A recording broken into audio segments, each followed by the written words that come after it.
ముందొచ్చిన చెవుల కంటే వెనకొచ్చిన కొమ్ములవాడి అన్నట్లుంది జీడీ నెల్లూరు నియోజకవర్గంలోని టీడీపీలోని వ్యవహారం. పాత కాపులపై కొత్తగా వచ్చిన నేతలు దాడులు చేస్తుంటే స్థానిక ప్రజాప్రతినిధి దాడి చేసిన వారిపై కేసులు పెట్టకుండా అడ్డుకుంటున్నారట. అంతేకాకుండా పాత టీడీపీ కాపులు పనికిమాలిన వారంటూ వ్యాఖ్యలు చేస్తున్నారట. 4 దశాబ్దాలుగా పార్టీని కాపాడిన వారిని కాకుండా ఎన్నికల తర్వాత వైసీపీ నుండి టీడీపీలోకి వచ్చిన నేతలకు ఎందుకు పెద్దపీట వేస్తున్నారు? అసలు నియోజకవర్గంలో ఏం జరుగుతుంది? ఆ వివరాలు ఇప్పుడు తెలుసుకుందాం.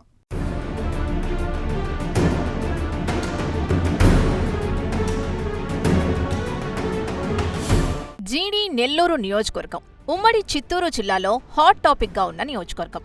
2009 పునర్విభజనలో అప్పట్లో వైఎస్ మార్క్ రాజకీయం ఫలితంగా నియోజకవర్గం పూర్తిగా కాంగ్రెస్ వైసీపీకి అనుకూలంగా మారింది. ఎస్సీ, రెడ్డి సామాజిక వర్గాలు ఓట్లు ఎక్కువగా ఉండే విధంగా నియోజకవర్గ విభజన జరిగింది. అయితే వరుసగా కాంగ్రెస్ వైసీపీ విజయం సాధించింది. అయితే 2024 కూటమి ప్రభంజనంతో పాటు కసితో ఉన్న టీడీపీ క్యాడర్ కృషి వల్ల రాజకీయాలకు కొత్త అయిన డాక్టర్ థామస్ విజయం సాధించారు. అయితే థామస్ విజయం తన సొంతమని భావిస్తున్నారట. తన డబ్బులతోనూ తాను గెలిచానని భావిస్తున్నట్లు ఆయన వ్యవహార శైలి వల్ల అర్థమవుతోంది. అయితే ఎన్నికలు పూర్తయిన తర్వాత పార్టీ క్యాడర్ను పక్కనబెట్టినా గతంలో వైసీపీ కోసం అహర్నిశలు పనిచేసిన వారిని తన అనుచరులుగా మార్చుకున్నారట.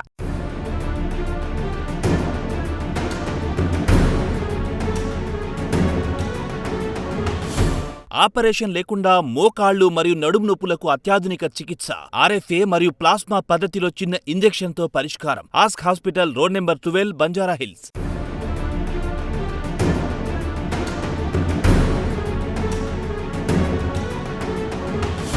వైసీపీ పాలనలో క్యాడర్ చాలా కష్టాల పాలైంది.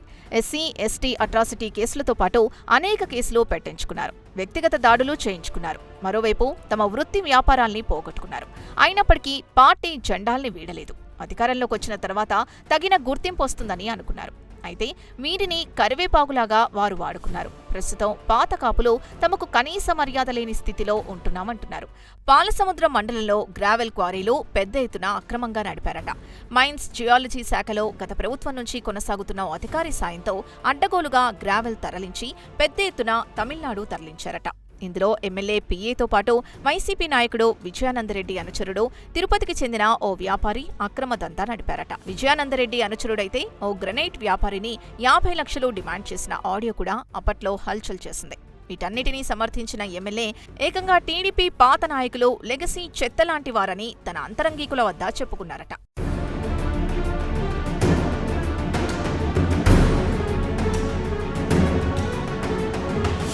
ఇక మహిళా సీఐ అయితే నగరిలో లోకేష్ పాదయాత్ర సందర్భంగా టీడీపీ క్యాడర్ని అరెస్టు చేయడమే కాకుండా బండబూతులు తిట్టిందట. అయితే ఆమెకు జీడీ నెల్లూరులో పోస్టింగ్ ఇవ్వడమే కాకుండా ఆమె మీద ఫిర్యాదు చేసిన వారిని అనేక ఇబ్బందులు పెట్టారట. చివరకు లోకేష్ వరకు విషయం వెళ్లడంతో ఆమెను బదిలీ చేశారట. ఇప్పటికీ కూడా ఆమెకు పోస్టింగ్ కోసం ప్రయత్నాలు చేస్తున్నారట. తాజాగా కార్వేటి నగరంలో టీడీపీ సానుభూతి పరుడైన కానిస్టేబుల్ అయిన యుగంధర్ తమ గ్రామంలో జరుగుతున్న అక్రమ కలప వ్యాపారాన్ని ప్రశ్నించారు. యుగంధర్ తో పాటు ఎమ్మెల్యే సోదరుడు కూడా అక్రమంగా కలపను తరలిస్తున్న కలప ట్రాక్టర్ని అడ్డుకోవడం హాట్ టాపిక్ గా మారింది.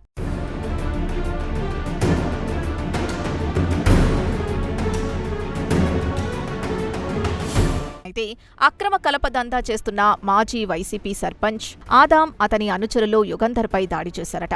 అంతటితో ఆగకుండా అతను తమను డబ్బులు అడిగాడని కేసు పెట్టారట.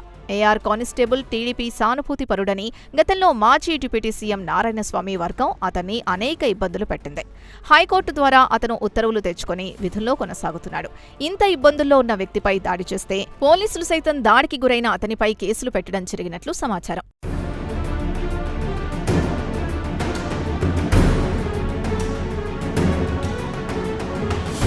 మొత్తానికి జీడీ నెల్లూరు నియోజకవర్గ వర్గంలో జరుగుతున్న పరిణామాలపై దృష్టి కేంద్రీకరించిన పార్టీ కూడా సీరియస్గా ఉన్నట్లు తెలుస్తోంది. స్థానిక సంస్థల ఎన్నికల్లో ద్వితీయ, తృతీయ శ్రేణి పార్టీ నాయకులు తాము సహకరించవని తేల్చి చెప్పారట.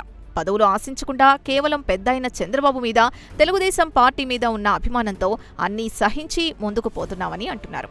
అయినా బాబుగారిని అడ్డగోలుగా మాట్లాడిన వారిపై చర్యలు తీసుకోకుండా ఉంటాయి. పార్టీ పరిస్థితి దిగజారుతుందని అంటున్నారు. మొత్తం మీద నియోజకవర్గంలో జరుగుతున్న పరిణామాలపై చర్యలు తీసుకోకుంటే తాము కేవలం పార్టీ సానుభూతి పరులుగా మారిపోతామని అంటున్నారట.